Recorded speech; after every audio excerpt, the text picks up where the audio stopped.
So they want to ask you a question. Get over here.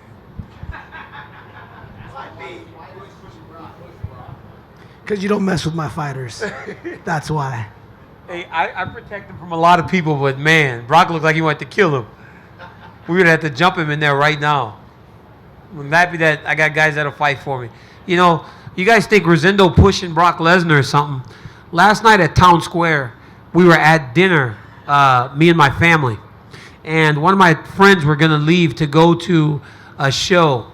And they wouldn't let him out of the restaurant because they said it was an active shooter in the area. So we're all on the ground with our kids and my whole family. We're like 60 people in there. And some of my sponsors from Oak Grove, some of the guys are like old military guys and FBI Special Forces guys. Bob Cook and Rosendo Sanchez and these guys, they ran towards where the shooters were because they said that they had a lot of them and they would have a chance to try to stop the person before they got to hurting anybody else. So where everybody else was on the floor scared, Bob Rosendo and the rest of those guys ran to exactly where the shooting started and even ran past the police. The police were there. They ran past the police into this arcade where the guy dropped his gun or something. So they, those guys will go out there and protect not only me, but my family. And that's more important than anything. So I got guys that'll work for me and fight for me in the gym, but they care about my family, my wife and kids more than anything. And that showed last night that they're real true friends. Where was that? It was at the Town Square. Yeah, the Town Square last night. Well, DC, as incredible as that scene sounds like, it was a pretty incredible scene in there tonight. Yeah. I imagine pretty emotional for you overall. I know it's all happening very quickly, but, man, has it set in yet? Give us an idea of what this moment feels like for you. I can't really explain how it feels right now. It's such a big thing, something that seemed so impossible before. I left the heavyweight division ranked the number 2 guy in the world, though, and I didn't get to fulfill my journey in this division because Cain was the champ. And if I had to make that same decision today, I would do the same thing and went down because I would never fight Cain. And I never would have done this tonight without him and all the rest of my training partners. But he's been, what Velasquez has been to me is unbelievable. It's unmatched that he showed me that becoming a champion was possible because he's the first guy from AK to do it. And told me on numerous occasions that there was no way I could lose this fight tonight. Trained with me tirelessly, put himself on the line, and I really appreciate him for it. He's a great friend. I love that guy. Can you talk about how you felt coming in tonight? Because Dana was here a little earlier, and he said, you know, you were having some back issues in camp. And then he said that, you know, you told us you were fine after the fall. He said, yeah, but he had a little bit of leg issue, you know. And now we see your hand wrapped up there as well, which I'm assuming might have happened in the fight. But how banged up were you? How were you feeling coming into tonight? You know, early in the fight camp, it was the extra weight, right? I usually train about 230, but I was training like 245, 250. So the extra weight was having a toll on my body, trying to train as I want to and carry the extra weight. It was very difficult. And early, I hurt myself, and I was out. I called Dana. I was supposed to do an EA Sports deal, and I was like, yo, my back is out. I can't even get off the couch. And so I stayed home, and he was like, calling me, like, how are you feeling? I was like, just give me a few days. I'll get in the hyperbaric chamber, and I'll get back to work. My leg, I fell. I hurt my leg. I had a scratch, and it was a little swollen, but whatever, you know. I'm a fighter, man. I'm a grinder. I'll get through whatever I can. I'm 39 years old. Things start to hurt a little bit more as you age. You guys ever think about, like, I'm 39 years old, and I just did this. This is the craziest thing in the world. Can you talk about how the fight was playing out in your mind? Because, I mean, obviously he's a big guy and hits hard. He was having some success as well. Yeah, you know, when we fight, we try to get the guy's timing. So that's kind of what I was doing, like seeing how he hit and seeing how fast he was and everything. And, you know, he took me down and he tried to punch me and I was getting up. And, you know, it all hurts. You know, Stipe's a big, strong guy. He's a great champion. But it wasn't anything abnormal. You know, like, I was like, wow, he hits hard, but not abnormally hard. So when I figured that out and I kind of got a bit of his timing and kind of figured that it wasn't going to be one punch that kind of slept me, I was like, okay, now I can start to go forward, march into him, and try to get into the clinch. And that's what I started doing, and I started having success there, you know, hitting him with the jab and hitting him with a couple right hands. And then early in the fight, we got into a clinch position. And you guys know one of my favorite positions is a collar tie and uppercuts. Well, I'm sure they planned for that. But Rosendo and I have been working on going collar tie uppercut and then following it with a right hook. And so after the first one, I think he tried to block the uppercut, but the right hook was coming and it landed beautifully. Last thing for me, I mean, you've put this deadline on your career, but you told Fox that, hey, you might want to defend the light heavyweight title. Dana said he's okay with that plan, while you wait for Brock to be eligible. So lay out for us. I mean, I know this just happened and you're enjoying the moment, but lay out for us the fights that are going to happen for you to close your career. I'm going to take some time first. I'm going to go spend some time with my wife, Selena, and my kids, and we're going to go do something and hang out a little bit, and then we'll decide. But I'm at a point now where it's going to be very difficult to fight a Curtis Blades or I don't even know who's coming up at 205, to be honest with you. I don't really know who. Maybe Gustafsson fights well in August, but last time Gustafsson and I fought, we made no money. Like, he's got all these fans, but nobody buys pay-per-view. So it's weird. I was like, do you want to go to war and make so much less money? I mean, I fight Brock Lesnar, I'm getting paid. So I want to fight fights that make sense. So this guy's going to have to do something very special to earn a fight for the 205-pound belt, and I'll do it. I'll go down and fight and wait for Brock. So if I fought again around November, I could fight again around March and be done. DC, right here. Can you just describe the scene in the octagon there with Brock, how that all unfolded? How aware were you that he was going to be cage side? Did you only notice after the fight? No, it was weird because like I run sprints before every fight. We go out, we find a hallway, and I just bust out as many sprints as I can to get my heart rate up. As I was walking back into the arena, I see Brock Lesnar walking behind me, so I'm like, oh, what's Brock Lesnar doing here? Kind of like, oh, okay. Then when I'm in the octagon waiting for Stipe, he was standing there kind of grimacing, like smirking at me. So I was like, oh, well, I guess Brock Lesnar's here to pick a fight. And so I called him out. I've been knowing him for a long time. I told him I wanted to kick his butt, and I will kick his butt when we fight. Yeah, and Dana mentioned that a little bit, that you guys have a history. Can you just describe your history? I've known Brock since 1997. That's why when he pushed me like that, it was very odd. I was like, yo, I saw Marty Morgan out there. You never seen Morty. Last time I saw Morty, Brock was getting his face bashed in by Cain Velasquez. I was like, wow, Morty, you guys are back. Like, they're back in the game, and I've known Brock and I wrestled in the 1998 junior college finals together. I was 197. He was the heavyweight champ. Then when he was at Minnesota, I was at Oklahoma State, so we wrestled each other twice a year in dual meets. Not against each other, but the teams wrestled each other. And then when Brock was wrestling at WWE, he was always great to me and my family. We'd go to the matches. He'd take pictures with my kids. And I guess when you step in the octagon, like your emotions are raised a little bit. And Brock pushed me. And then Rosendo pushed him, which was absolutely crazy. Because Rosendo's like 5'0". And but that's what my team does for me. I know the pro wrestling fan, and you probably really enjoyed that. But I did. Some of the feedback online is, staged, WWE fake. Staged. They're idiots. Fine. Stay broke. You got a guy like Brock Lesnar in front of you, and you don't go crazy on him? Are you crazy? When Brock decided to step in the octagon with me, he's a pro wrestler. He does fake fighting. So I'll do fake fighting with you until I put my fist up upside of your face. I'll do fake fighting with you, Brock, and then I'll punch you upside your head. So yeah. You guys call it fake online. I see a whole bunch of fighters. Oh, it's so fake. I don't want to watch this.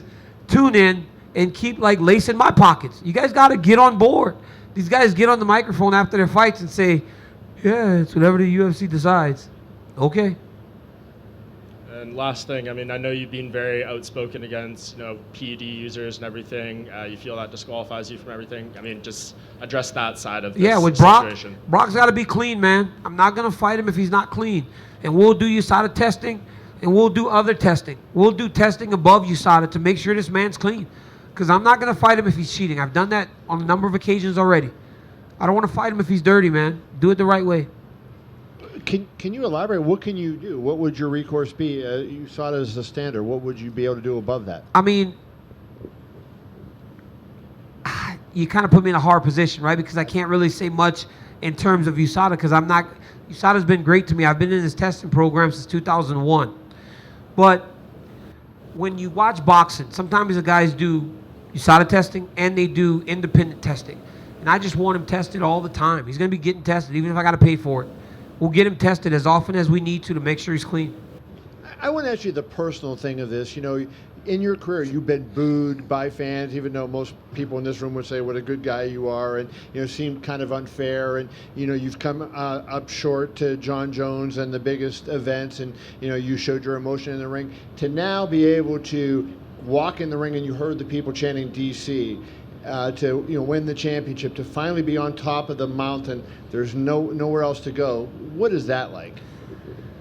Oh, Kevin, it's not even. It didn't start with Jones. It dates back to 2000 when I was 15 years old. I went to the World Championships and got third. I was second in the NCAA championships to Cael Sanderson. In the Olympic semifinals, I lost to one of the 10 greatest wrestlers of all time to finish fourth. And then to come and fight Jones and lose twice, I've come up short in a lot of situations, but all those situations are earned. They don't say, well, DC, you're a great guy, we're going to put you in these big spots. I just had never been able to cash in.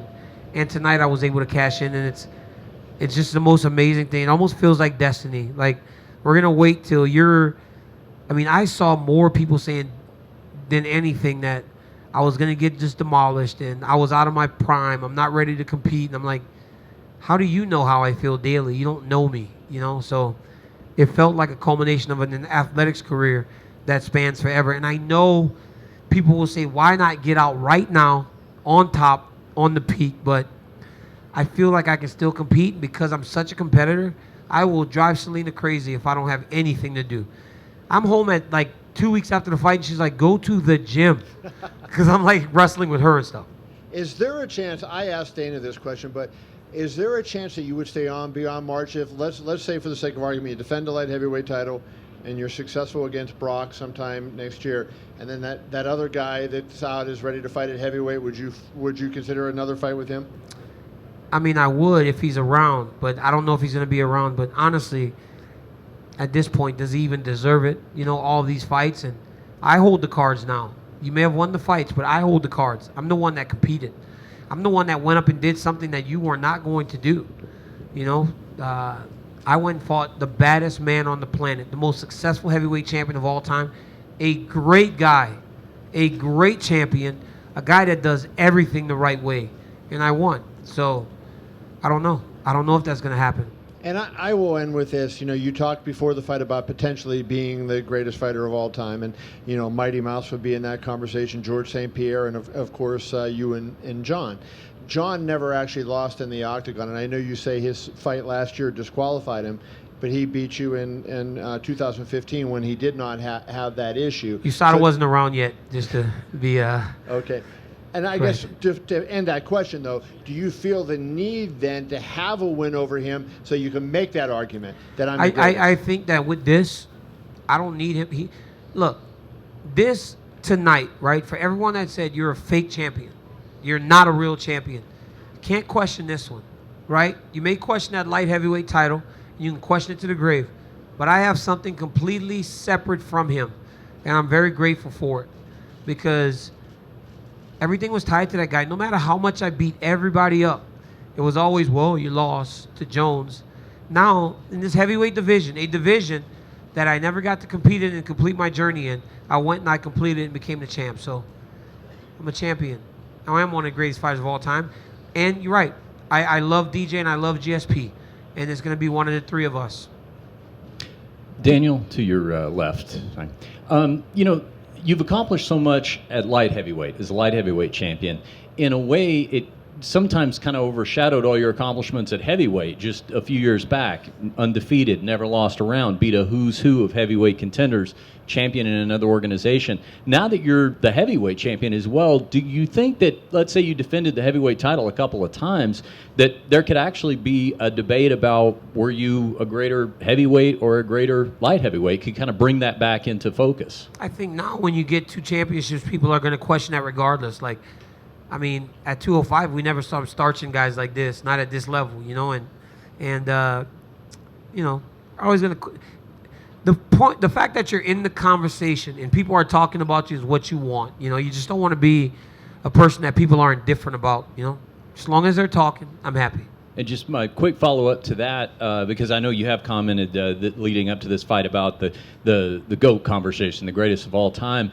It seems like it's definitely a bullet point in your favor that you're part of two conversations now. Yeah. And the other guys that we talk about in that context are not really talked about that way, where we compare them in two simultaneous divisions. Do you agree? Yeah, well, that's a big honor for me to separate myself from some of the greatest fighters of all time. It is a massive, massive honor. Only Conor McGregor did it at the same exact time. It's a big deal, you know. It's a big deal, and I'm very excited about it. DC, right here. You said you hold the cards now, holding the two belts, and do you envision? I mean, you got Lesnar next. Dana White says you got Lesnar next. Do you envision a rematch with Stipe one day? Stipe is such a great fighter that he may go and just knock everybody else again and find himself right back in the same position. Not many guys can beat him. This result tonight changes nothing about Stipe Miocic. He's a true champion in every sense of the word, and he's got a beautiful wife at home. They're about to have their first kid, and I wish him nothing but luck when he comes back. But he may find himself back in that position. It just has to be before March 20th, 2019. Because if it's past that date, I'm not doing it. And you mentioned wrestling Sanderson 6 times in college, the Jones fights, chasing to do something great. Was that the thing that has been driving you to now? It's my whole life. I mean, it's my whole life. I represented Team USA for the first time when I was 15 years old. And that's what I've done my whole life. I said this on a few occasions this week. I've lived in these moments, you know, these big fights, big stages for wrestling, big sports moments, and I just really try to do my best, to be honest with you. I get nervous, I get scared, I don't know if I'm going to win. I just go out there and try to do my best and let the chips fall where they may. I'm going to go out there and fight everybody. I'm not afraid of anybody. I feel like my skills match up with most people, and I'll just go fight. I'll just let it all fly, and that's what I do, and it's worked 21 out of 23 times, and I think that's a pretty good percentage. DC, to your left, you said that you saw Brock Lesnar, you weren't expecting him. So what do you think you would have said after the fight had Brock Lesnar not even been a part of the picture, if he wasn't here tonight? Do you know what you would have said or what you were thinking of saying? Yeah, I would have said, Bob, Joe, I don't know,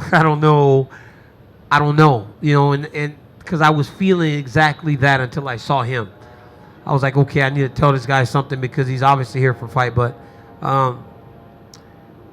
just be forever grateful and thankful for the opportunities the UFC has given me.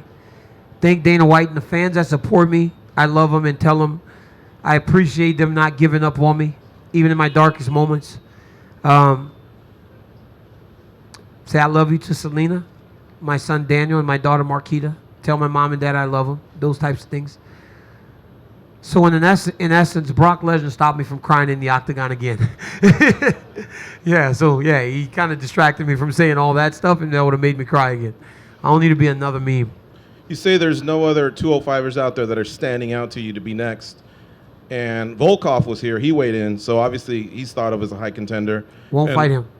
Okay. And Not a big enough fight. Lewis got a win. Wasn't the prettiest win, but... Not a big enough fight. So it's Lesnar, and that's it. It's going to be Lesnar or a guy like Miocic, Jones, big fights. Does that big, mean you'll fights. relinquish the light heavyweight belt sooner rather than later and let that If division Gustafson go? does something very special, I'll go fight him again because he's been acting like he won the first fight. Okay. Gustafson can get it. Thank you. Okay.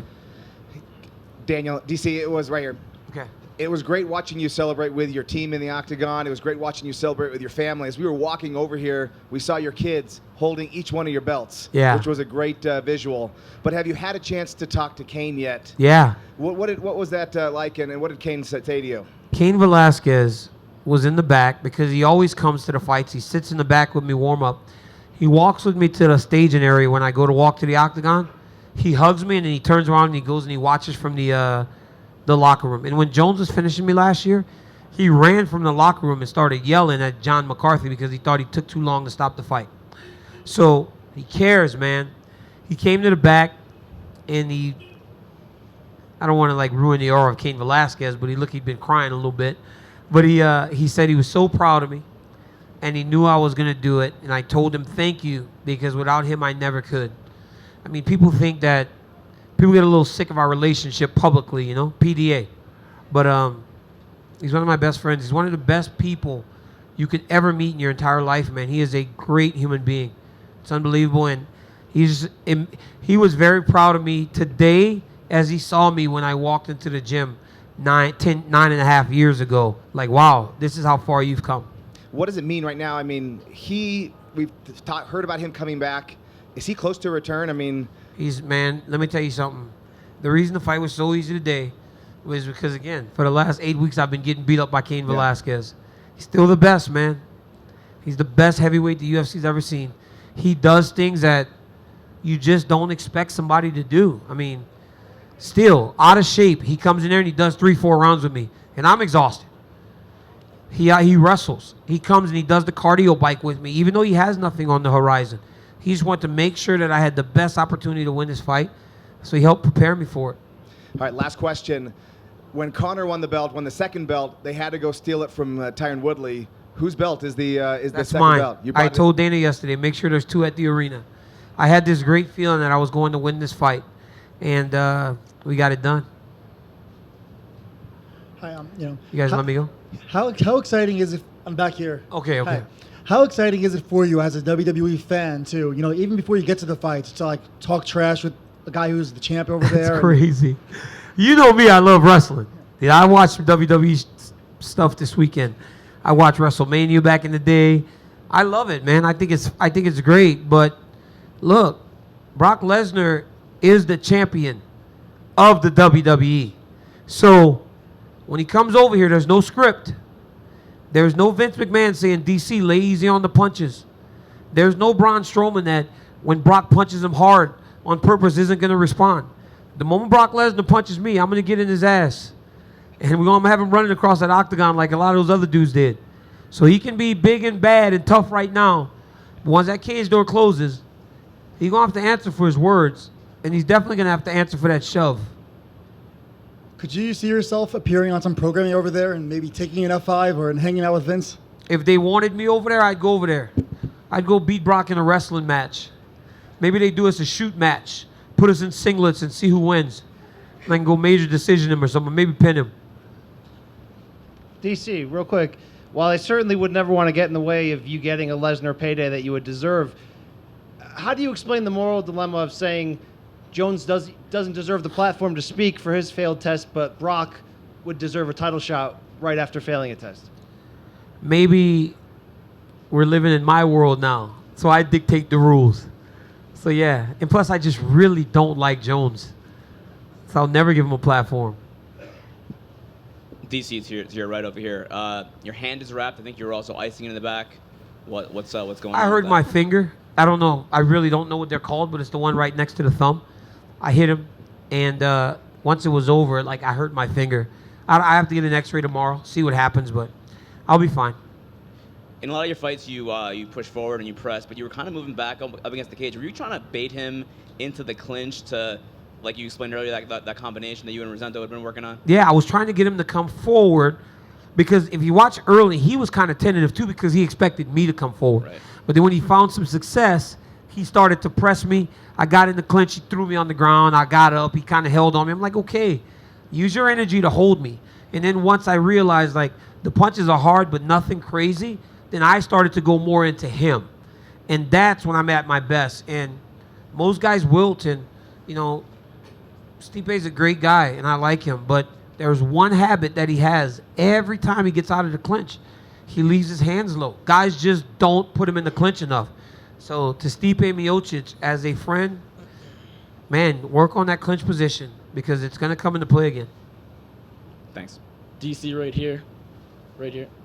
I know the Brock fight is, of course, most likely next, but if you do indeed decide to go back down to 205 before retiring next March, how difficult do you think it would be to make that weight considering the weight you put on for this heavyweight title I didn't fight? put on any weight. This is what I weigh. You know, I weigh, I saw somebody say, someone texted me on Twitter, you gained 40 pounds in 6 months. I'm like, no, I didn't. I weigh 235 when I step in the octagon at 205 sometimes. I'm like 228 on fight night. The only time I weigh 205 is for about an hour on weigh-in day. I weigh 205 for an hour on weigh-in day. That's it. I cut weight until I can't cut weight anymore. Once I'm at 205.0, not 204.9, not anything less than 205, I go weigh in, and then I start to put my fluids back in me. I don't have to be 205. I just have to weigh in at 205. I gain no weight. I weigh 245 naturally. Hey, guys. Thank you. Can you believe this shit? It's amazing, right? It's fucking crazy. Let's get some photos. Get over here.